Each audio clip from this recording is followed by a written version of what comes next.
This ancient painting hides a secret that art history tried to silence. Tonight we travel back to the exact moment the artist left his soul trapped inside the canvas. Welcome to Museum Mysteries. Hans Holbein the Younger, born in Augsburg around 1497, and trained in the rigor of the Northern Renaissance, arrived in London with a talent that combined miniaturist precision, symbolic intelligence, and a rare ability to translate the spirit of his time into oil-painted surfaces. In 1533, while England vibrated under the political and religious tensions of the reign of Henry VIII, Holbein painted one of the most complex images of early modernity, the Ambassadors. It is a monumental double portrait, executed on oak panel, in which two cultured Frenchmen, Jean de Dinterville, diplomat and Lord of Policy, and Georges Selve, Bishop of Lavaur, pose in a serene attitude, but one loaded with subtexts, flanking a table crammed with scientific instruments, books, maps, musical objects. Nothing in the painting is casual. Every texture, every reflection, every number engraved on a quadrant, or every line on a celestial globe contributes to a visual thesis on knowledge, power, faith, and mortality in a neuralgic year, 1533, the year of Henry's marriage to Anne Boleyn, of the ripening schism, of tense diplomacy among England, France, and the Holy Roman Empire, and of the Reformation advancing across Europe. Holbein, with a watchmaker's eye and a theologian's ear, erects a scene that at the same time celebrates the world and relativizes it. The two men face us with the assurance of those who have seen maps and dealt with kings. Dinterville, on the left, displays luxurious furs, a finely pommeled dagger, and a chain that indicates rank. He embodies the active life, the secular sphere, where prestige is measured in fabrics and missions. De Selve, on the right, dresses more soberly, a dark mantle, introspective expression, the gravitas of the humanist cleric. He represents the contemplative life, the gaze toward the eternal. Between them rises a table covered with an oriental tapestry, whose meanders, flowers, and interlacings Holbein depicts with textile exactitude. Upon that field of color rests an inventory of the cosmos.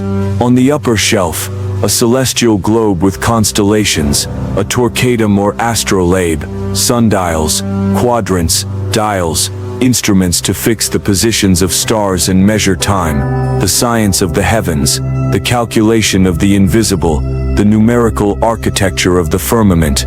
On the lower shelf, a terrestrial globe with routes, shorelines, and names that demarcate ambition and trade. A lute with a nacreous body, recorders, compasses, and an arithmetic or music book open, the science of the earth, harmony and reason. The broken string of the lute, a detail the eye discovers after its initial amazement, resounds like a diagnosis. Human harmony has been broken. It is 1533. The Reformation and politics are severing bonds. Music itself, emblem of concord, shows fissures. Holbein does not sermonize. With a cut string he hints at what history will shout in decades of wars and dissensions.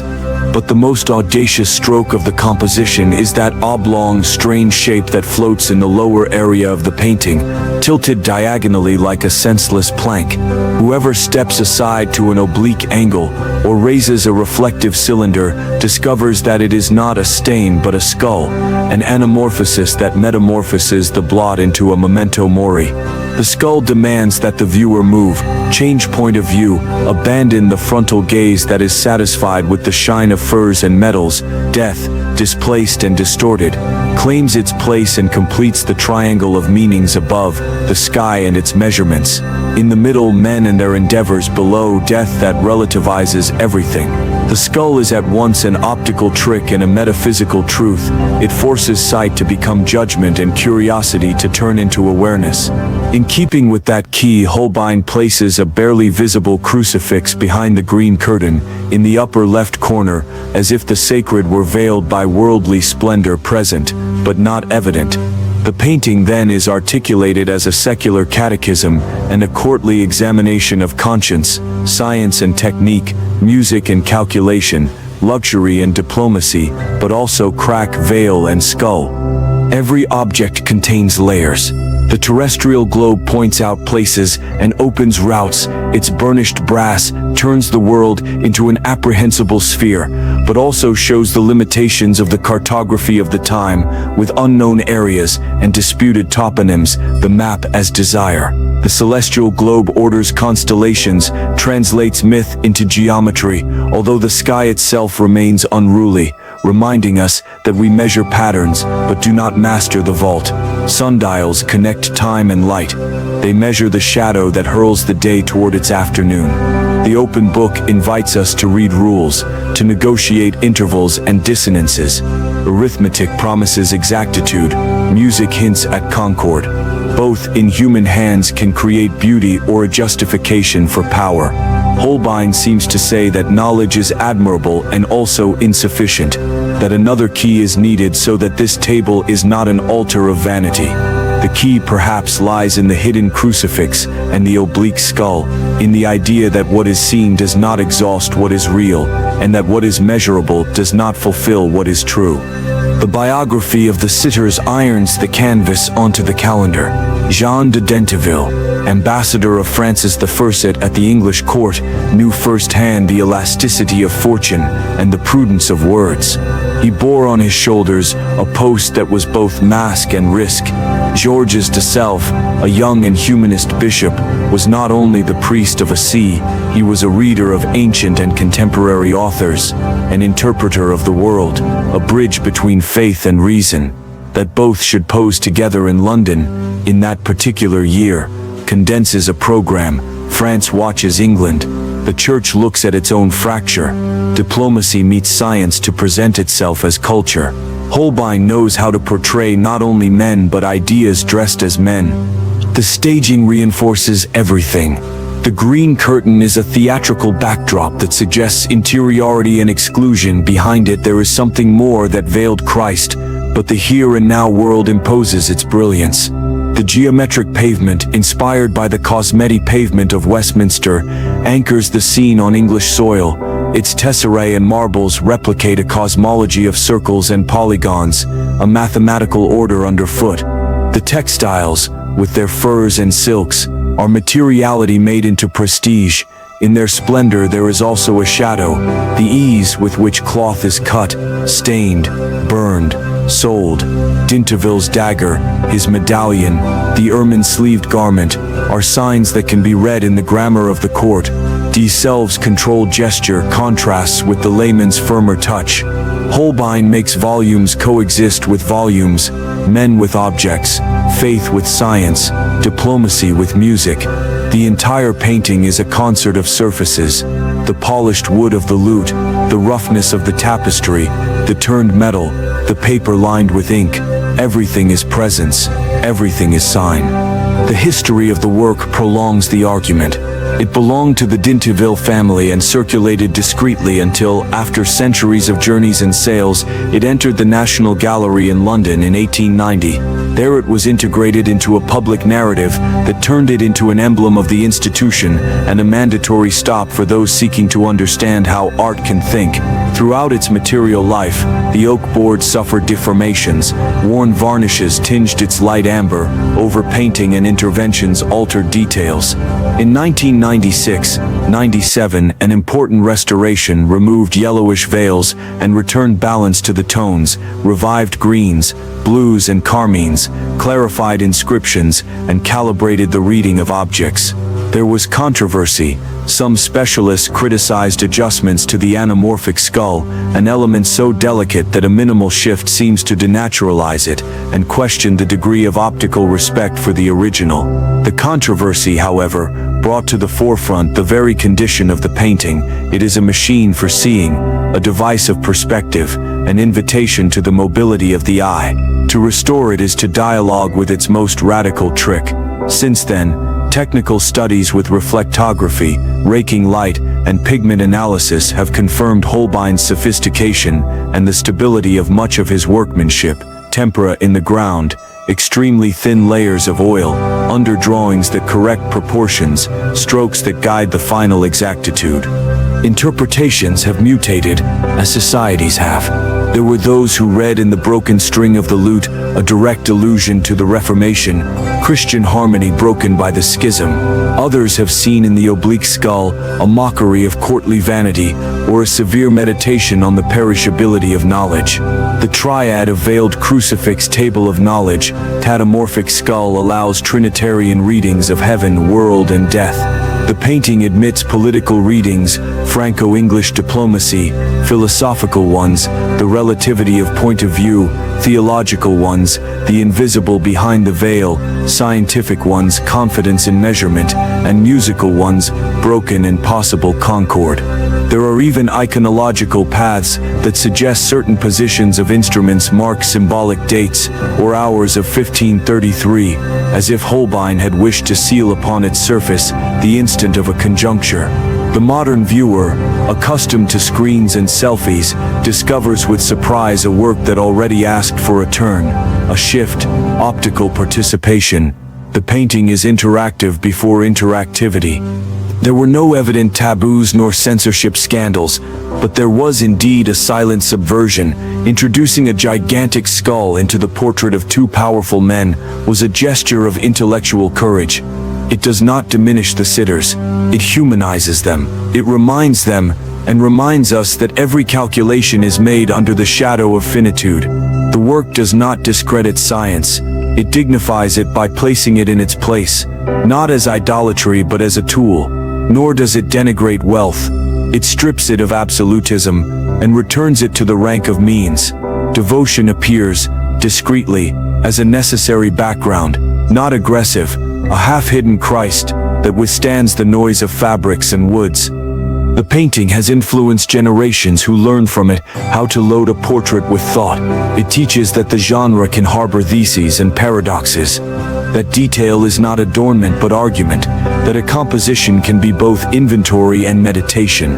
Its footprint reaches contemporary visual culture in every work that forces the viewer to move, in every image that reveals another when seen from the side, in every piece that combines luxury and vanitas. At the same time, it remains a work of immediate beauty. It suffices to look at the embroidery of the tapestry, the tenderness in the varnish that covers the wood of the lute, the softness of skin under skin, to feel that Holbein's technique is not cold, it is love for the real. Anyone who plants themselves before the ambassadors would do well to traverse it in bands. Above the curtain, the crucifix that peeks out, the celestial globe that promises constancies. In the middle, the men, their sleeves, their hands, their faces, the upper shelf with solar instruments. Below, the shelf of the earth, the maps, the recorders, the broken string, the book, the terrestrial globe with its names. And then finally, let the impossible diagonal of the skull cross the retina and the spirit. That path, which goes from the apparent to the latent, is a version of the vital journey from pride to awareness, from catalog to judgment, from noise to prayer. Few paintings ask so much and give so much in return. The account of its recent conservation adds an ethical dimension. To restore is not to erase time, it is to dialogue with it. In that dialogue, the Ambassadors has reaffirmed itself as a privileged witness to a crossroads. We record science without idolizing it, music without idealizing it, luxury without absolutizing it.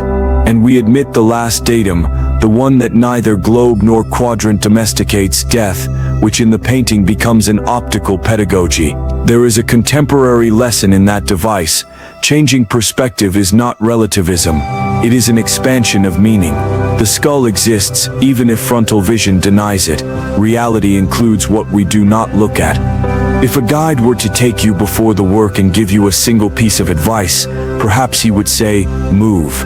Not only to find the skull, move between knowledge and faith, between object and symbol, between shine and shadow. Learn to see as one who also listens, hear the broken string as a warning, hear the silence of the recorder as the expectation of concord, hear the whisper of the hidden crucifix as discreet presence. Then the painting will cease to be a great portrait of two illustrious men, and will become a mirror of your instruments, your ambitions, your veils, and your skull. and you will understand why Holbein, with his modesty as craftsman and his greatness as pictorial philosopher, gave in 1533 one of the most eloquent answers to the question that still beats today: what can art do when the world cracks? It can measure, it can dazzle, it can veil, and above all, it can teach us how to look. The visual history of the ambassadors does not end at the National Gallery, nor in art books. It continues every time someone stops before that pair of figures and allows themselves to be hypnotized by the unsettling calm they emanate. There is in their faces a serenity that is not peace but calculation. A serenity that belongs to those who know that the order they represent is made of fragile agreements, of balances between politics and faith, between time and eternity.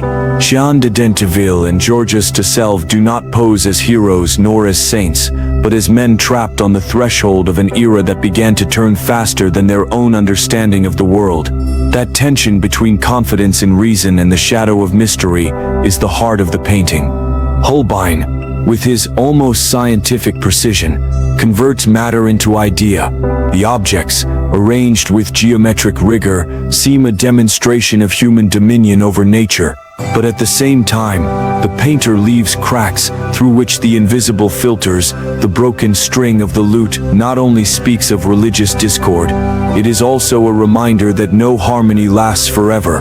The crucifix, hidden behind the curtain, not only symbolizes hidden faith, it suggests that the divine observes in silence, waiting for man to recognize his limit. The deformed skull, that optical trick that disconcerts and fascinates, is a lesson in itself. All knowledge needs to move in order to find the truth. If one remains at the same point of view, the world seems an incomprehensible enigma.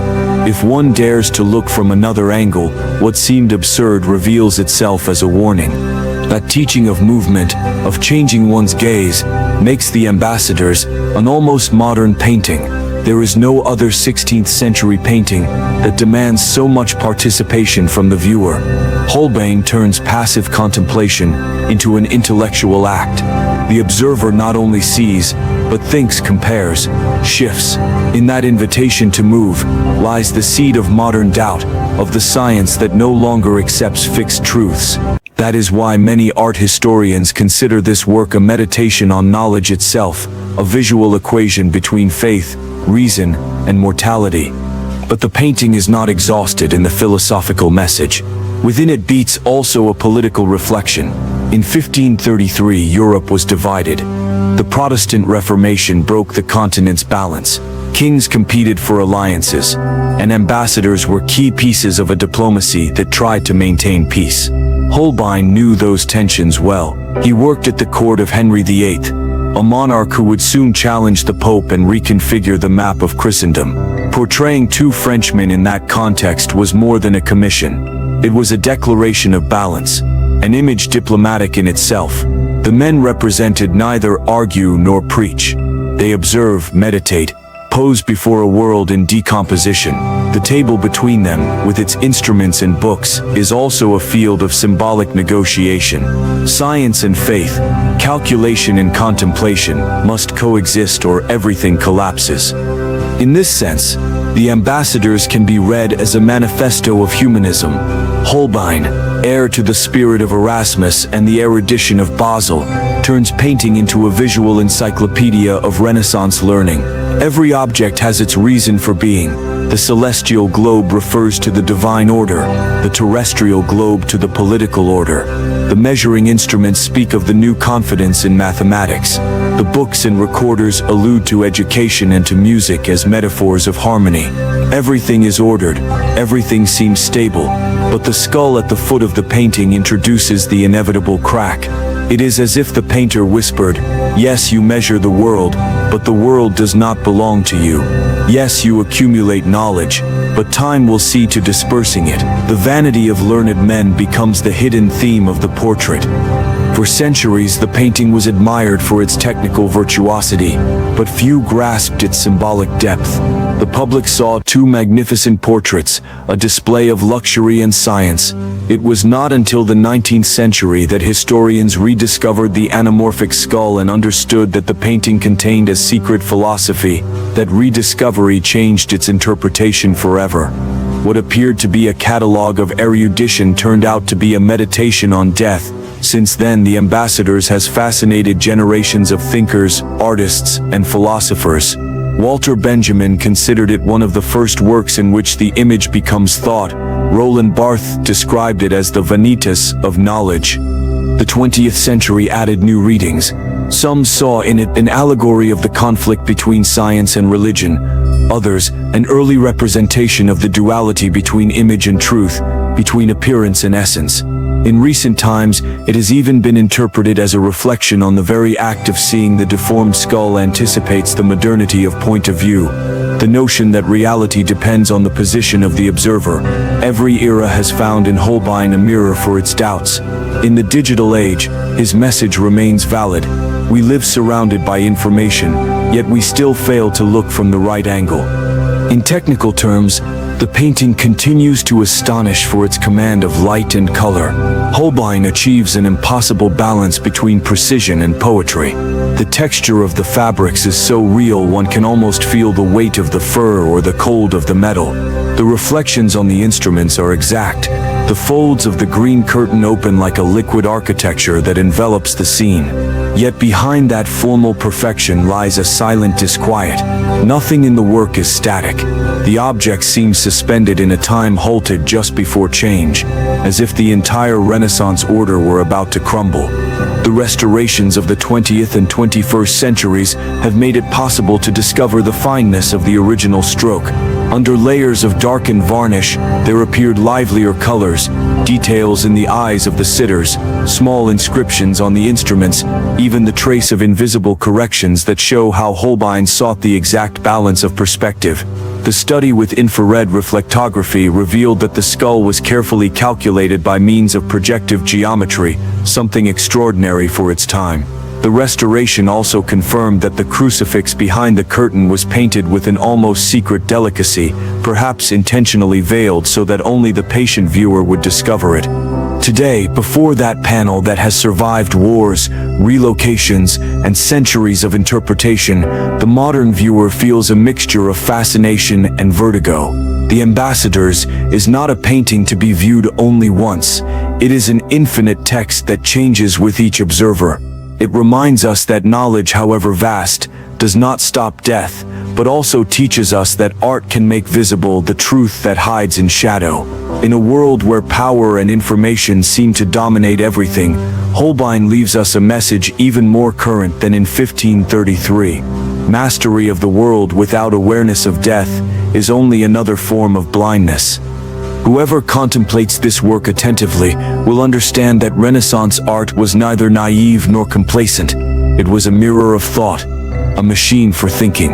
Holbein does not paint only what he sees, he paints what he knows and what he fears. In the eyes of Dinteville and Selve are reflected the curiosity and melancholy of an entire era, and in the dark background where the crucifix hides there throbs the hope that, beyond globes, measurements, and treaties, there is something that gives meaning to chaos.